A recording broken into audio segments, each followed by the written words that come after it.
Hey guys, so today I've found myself in one of those positions where you need to do things in a rush. Like I always told you guys, this channel is as practical as possible. Everything I talk about on this channel is about being practical.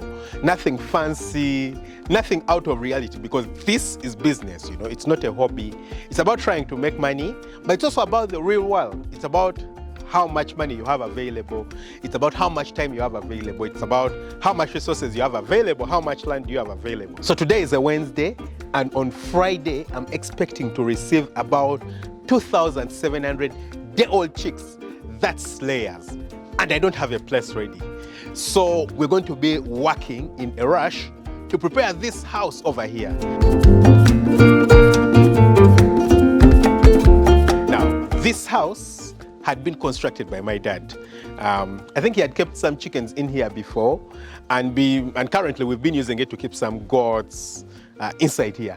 But right now, we're going to need to quickly convert it into a place that can work as a brooder house, so that we can keep chickens in here for about 4 weeks, and then after that, I'm going to be transferring them. So what's happening is that you guys do know that I have a flock that's probably about 87 weeks right now. It's done really, really well. That flock has done really well. And it's still giving us about 75% in terms of egg production. So that flock, I don't know so many people who keep their flocks up to 87 weeks. So my goal is to keep it maybe to up to 89 or 90 weeks. And then I'm going to be culling, you know, getting rid of it.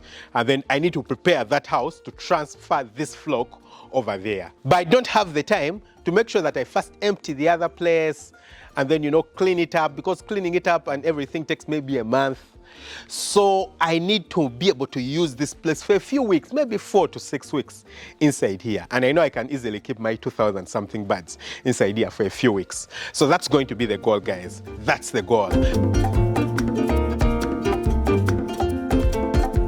And like I said, this is a place that belongs to my dad. Well, I'm still utilizing a lot of his stuff. Over here, he has a forest, a eucalyptus forest. And so I usually get my poles, you know, I buy poles from him to use for construction of my chicken house. Right here in the background is one of the guys who helps me out, yeah? It's called John. He helps me out to do, you know, work around the farm. So let's get in and I show you guys exactly what's going on. So right here, you can see, this is the exterior.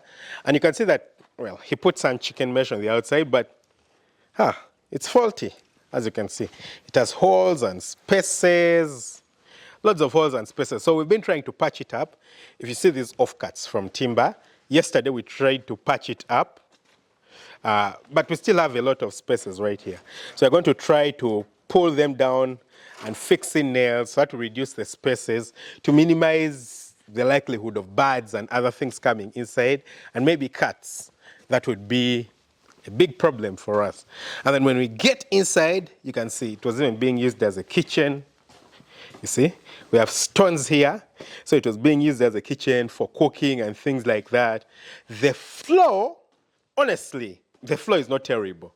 Like I told you guys, we had goats in here. So you can see some goat droppings, for example. These are, you know, goat droppings. But we're going to have to get rid of everything. We've tried to clean it out. The floor is not so bad. It's made from compacted marram, if you can see it, yeah? The floor is made from compacted marram, but there were some places that were really patchy.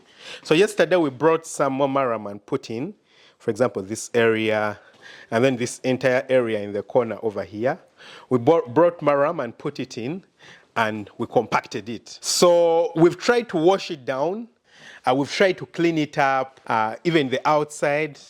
I'll move to the outside and show you guys. You can see right here, we've put soil, we've dug some soil and put it on the sides right here to make sure that we don't have any holes. This is proper improvising. You can see the entire outside here, yeah? We've just put soil, and you can see that it's not perfect right here. We have holes, but there's not too much that I could do. And also yesterday what we did is that we did some disinfection, you know, using a disinfectant. We just sprayed the entire surfaces using a disinfectant. That's simply to try to bring down the load of disease and anything that's on the inside there. But again, of course, that's not enough. So what we're going to do today is that we're going to continue with that. We're going to clean it out, sweep out everything. I want to spray it with an insecticide. Very important to make sure that any fleas and things like that that could be on the inside there are killed and they are away. Then we're going to disinfect it again. And then we're going to start preparing it. Maybe tomorrow we'll bring wood shavings, litter. Also, there's no electricity right here. So I'm going to have to get a solar panel and a solar battery to connect so that we have light on the inside before the birds come. Then we put some litter, wood shavings on the inside and prepare the place. Like I said, it's practical and it's improvising. The goal is to maintain biosecurity and make sure the place is as ready as possible in as short a time as possible without compromising the health and safety of the birds. And I know this is a practical thing that a lot of farmers face every day in different places.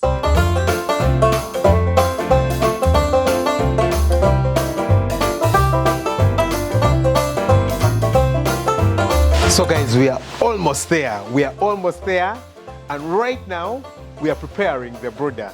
So we are pouring the litter inside the chicken house. As you can see, I have company and we're just pouring the litter. We've tried to clean up as much as possible, swept everything, got all the rubbish out of the house.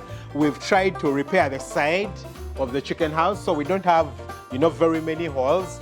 And right now we're just pouring the litter on the inside of the chicken house. We're going to concentrate on the area where we're going to brood, and then later on, as we get more time, we'll get more litter to pour in the rest of the chicken house. So this is the third day since we started our preparations, and we sprayed the whole area with disinfectant. We've been spraying it also with an insecticide. So we are not far away. We are not far away. Tomorrow, we're going to be doing our final preparations. We're going to be putting tarpaulin on the side of the chicken house, even the area that we're going to be doing the brooding in. We're going to be filling it up with tarpaulin. Also, we're going to be putting the brooder paper, connecting the solar lights in the area, and getting the stoves here, getting the charcoal that we're going to be using to heat up the place, getting the feeders, the drinkers. Tomorrow is going to be a very, very busy day. But yeah, guys, I feel like, we've got this under control. We've certainly got this under control. So how does this look, guys? Take a look. Beautiful, isn't it? Yeah, we're almost there. Of course, this other side has nothing. There's no litter on this other side, but that side looks good. We're almost there. So you can see this is our pump. It has a disinfectant on the inside of it. And now that we've finished spraying the litter, we're going to spray the disinfectant again. We're going to spray disinfectant today, and we're going to spray another disinfectant tomorrow to make sure that, we are right on point, to ensure that the place is biosecure. Now, of course, we have areas that are not so good like these ones. But we're going to try to pack them. Like this one, we're just going to pack it with, polythene like this. These sacks, For now, that's the best we can do. Or the other thing would be to get timber, but there's nowhere to put it. So we're just going to pack it with sacks. Honestly, we're not spending a lot of time inside here, so that doesn't get me worried. We have another area around like this. Such areas, are just going to pack them to ensure that the birds have nowhere to escape from. We don't have predators coming in. But thus far, I'm quite satisfied.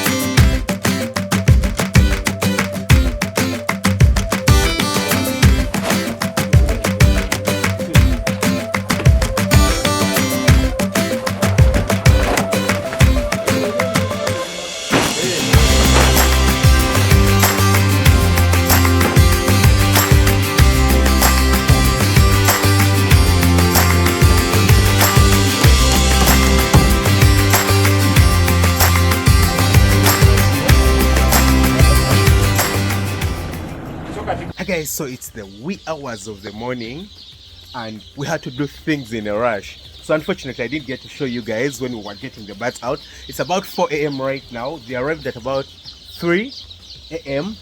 and as you can see in the background, we do have the birds right now. It's been too hot, so I've opened the side just a little bit, as you can see, so that some of the heat can escape. It was too hot inside here and the birds were not comfortable, but right now they seem very comfortable.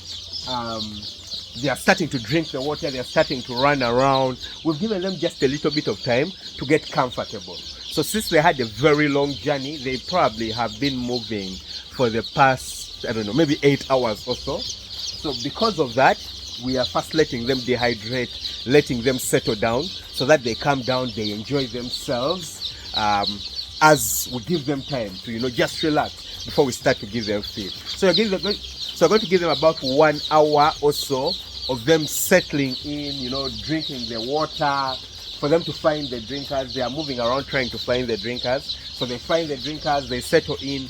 We have calmed down the heat. We have counted all the birds. It's around 2,700 birds that we have in here. I haven't confirmed, but that's what we got. You know, we haven't done the totaling, but we've counted the birds. They should be close to 2,700. We've got the water in the drinkers, and the water has some glucose and vitamins to reduce the stress after the journey. So yeah, let's just see how the journey is going to go.